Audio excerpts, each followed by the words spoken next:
महाभारत में सबसे ज्यादा छल कपट अगर किसी के साथ होया है तो बेचारे कर्ण के साथ। जन्म से लेकर मृत्यु तक जिसने भी देखा सिर्फ छल करया। पैदा होते माँ कुंती ने पानी में छोड़ दिया। उसके बाद इंद्र देवता ने छल से कवच कुंडल छीन लिया। और उसके बाद जब कर्ण का पहिया रथ में दसा है तो कृष्ण भगवान अर्जुन तक कहा है कि प्रहार कर। उस टाइम भी छल। और जब आखिरी टाइम था बिल्कुल वो मरने वाले थे उस टाइम भी कृष्ण भगवान पंडित के वेश में उसके पास आवे और दक्षिणा मांगे हैं। तो कर्ण अपना जो सोने का एक दांत था कर्ण का उसने पत्थर तय तोड़ के दक्षिणा देवे है। उस टाइम कृष्ण भगवान कहे हैं कि अच्छा एक पंडित के साथ पंडित झूठी दक्षिणा दे रहे हो।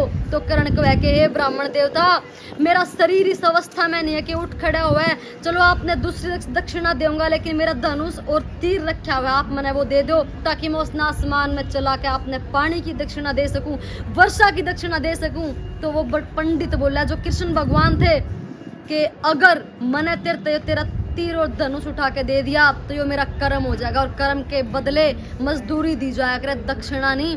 तो बेचारा कर्ण खुद दर्द तय पीड़ा तय कराते हुए अपना तीर और धनुष उठावे और आसमान की तरफ चला दे और वर्षा की दक्षिणा देवे है।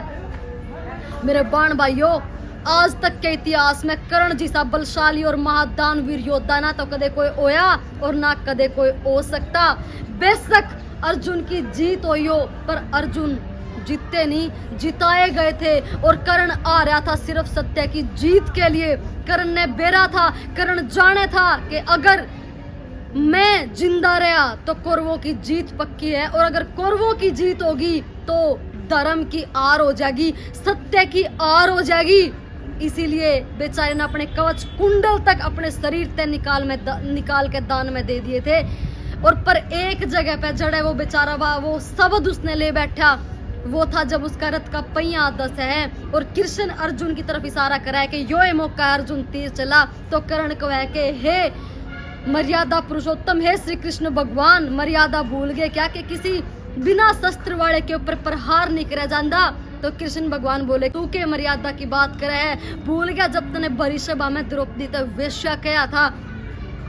मेरे भाई बहनों एक वेश्या शब्द कहना कर्ण जिसे सूरवीर योद्धा ने इतने दिक्कत में ला सके है। सोच के देखो हम कामयाबी तो एक दिन मिले जाएगी मेरे बाण भाइयों। जिंदगी बहुत बड़ी है कामयाबी मिल जाएगी लेकिन अगर एक भी था हमने अपनी जुबान से गलत शब्द निकाल दिया ना तो पूरी जिंदगी में दिक्कत खड़ी कर देगा। बार बार था हमने शर्मिंदगी महसूस करवाएगा। तो हम कितने भी अच्छे क्यों ना हो बुरा ने कोई नहीं जाना करता पर अगर कोई अच्छा इंसान जब थोड़ा सा भी छोटा सा भी गलत कदम उठावा है कुछ भी गलत करा है चाहे जुबान के कारण और चाहे आत्मा के कारण तो वो जीवन भर याद करा जाया करे कि उस अच्छे इंसान ने वो गलत कदम उठाया था वो गलत काम करा था। तो कदे भी ऐसा कोई काम मत करियो। जिंदगी बहुत लंबी है बहुत कुछ अच्छा होना है बस थम अच्छे बने रहियो कदे भी अपने रास्ते तक भटकियो मत। वह शूरवीर वह योद्धा कर्ण जिसे दानवीर जब एक शब्द उनने हला सके है तो हम तुम तक नॉर्मल से इंसान हैं। और महाभारत जैसे वेद ग्रंथ पढ़ा करो बहुत कुछ सीखने मिलेगा एक जिंदगी जीने का तरीका अपने पता चलेगा। जय हिंद वंदे मातरम भारत माता की जय।